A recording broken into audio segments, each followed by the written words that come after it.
دن حضرت عمر بیٹھ کے رو رہے تھے تو کسی نے کہا حضرت رو کیوں رہے ہیں؟ فرمایا کہ میں اس لیے رو رہا ہوں کہ فلاں پل سے بکریاں گزری ہیں، تو پل کے اندر شکستگی تھی، ٹوٹا ہوا تھا پل درمیان میں کچھ، اس میں ایک بکری کی ٹانگ ٹوٹ گئی ہے، تو میں ڈرتا ہوں کہ میرا رب یہ نہ پوچھے کہ عمر تو نے پل صحیح تعمیر نہیں کروائے تھے کہ ایک بکری کی ٹانگ کیوں ٹوٹی ہے۔ یہ ہیں حضرت عمر رضی اللہ تعالی عنہ۔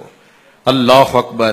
تو اللہ تعالیٰ جل شانہ نے حضرت سیدنا عمر بن خطاب رضی اللہ تعالیٰ عنہ سے جو کام لیا، مختصر دور خلافت کے اندر 10 سال 6 ماہ 4 دن آپ نے خلافت فرمائی ہے، لیکن کہاں سے چلے اور یہاں مکران تک، بلوچستان کا حصہ ہے، یہاں تک آپ کے سلطنت کی حدود وسیع ہوئی، ادھر آرمینیا تک جا پہنچے، حمص فتح کیا، قادسیہ، یرموک۔ آپ ذرا دیکھیے کہ کہاں تک آپ کی فوجوں کے گھوڑے دوڑتے رہے، اور اللہ تعالیٰ جل شانہ نے ان کو جو توانائی، عدل و انصاف کی قوت عطا فرمائی۔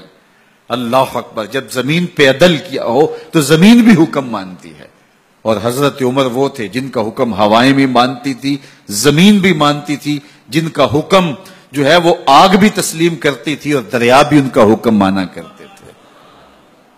مصر کے اندر یہ رسمیں بد جاری تھی کہ سال کے بعد 1-2 شیزہ کو زیورات پہنا کے اچھے لباس میں ملبوس کر کے دریا کی بھیڑ چڑھایا جاتا، اس کی قربانی دی جاتی، اس کا خون بہتا تو دریا چلتا۔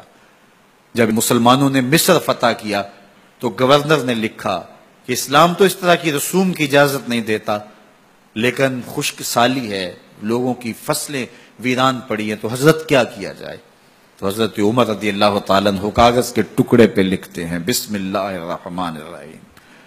مصر کے نیل کی جانب عمر کا خط لکھتے ہیں، اے نیل اگر تو اللہ کے حکم سے چلا کرتا ہے تو چل، ورنہ ہمیں تیرے چلنے کی کوئی حاجت نہیں ہے۔ اور قاصد کو کہا یہ خط لے جاؤ اور جا کے دریائے نیل میں پھینک دو۔ قاصد جا کے خط دریائے نیل میں پھینک دیتا ہے، پانی آتا ہے، ایسا دریائے نیل چلا 14 صدیاں ہوئی ہیں آج تک کبھی بند ہی نہیں ہوا۔ دریا حکم مانتے ہیں، آگ نکلتی ہے۔ لوگ حضرت عمر رضی اللہ تعالی عنہ کے پاس آئے، حضرت لاوا پھوٹا ہے، آگ نکل رہی ہے اور مدینے کی طرف بڑھ رہی ہے، اب کیا کیا جائے؟ فائر بریگیڈ تو زمانے میں تھی نہیں۔ عمر نے اپنی قمیض اتاری، جس قمیض پہ 17 پیوند لگے ہوئے تھے چمڑے کے، کہا یہ قمیض لے جاؤ، جدھر آگ بڑھ رہی ہے آگے ڈھالنا، آگ پیچھے بھاگ جائے گی۔ زلزلہ آتا ہے تو زمین پہ دھرا مارتے ہیں، زمین رک جا، کیا عمر نے تیری چھاتی پہ عدل نہیں کیا ہے؟ تو یہ عمر ہیں رضی اللہ تعالی عنہ کہ جن کے انصاف کی وجہ سے، جن کے عدل کی وجہ سے اللہ تعالیٰ کی رحمات اور اس کی برکات کا نزول ہوتا تھا، اور اللہ تعالیٰ نے مسلمانوں کو وہ آبرومند حکومت دی۔ کائنات کی تاریخ کے اندر ایسی حکومت آپ نے نہیں دیکھی ہوگی جو حضرت عمر نے حکومت کی ہے۔ اللہ اکبر۔ فرمایا فرات کے کنارے پہ ایک کتا بھی پیاسا مر گیا تو اس کا حساب بھی عمر سے ہوگا۔ باہر سے سفیر آتا ہے اور آ کے پوچھتا ہے کہ میں امیر المومنین کے، مسلمانوں کے حکمران کے محل میں جانا ہے، تو وہ مسکرا کے کہتے ہیں ہمارے امیر کا تو کوئی محل نہیں ہے۔ کہا کہاں ہے تمہارا امیر؟ کہا مسجد نبوی میں ہوگا یا بیت المال کے اونٹوں کی دیکھ بھال میں لگا ہوگا۔ وہ جب گئے تو مسجد میں نہیں ہے، اللہ اکبر، وہاں گئے تو وہاں بھی نہیں ہے۔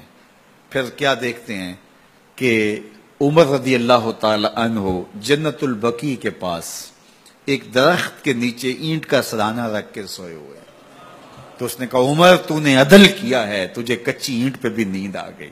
ہمارے حکمرانوں نے انصاف نہیں کیا اور وہ بند اور محفوظ کمروں کے اندر بھی سکون اور چین کی نیند نہیں سو سکتے۔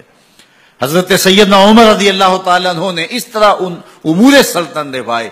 آپ دن کو لوگوں کی دیکھ بھالی کرتے، لوگوں کی ضروریات سنتے سمجھتے، اور جب رات پڑتی لوگ سو جاتے، عمر مدینے کی گلیوں میں پہرا دیتے۔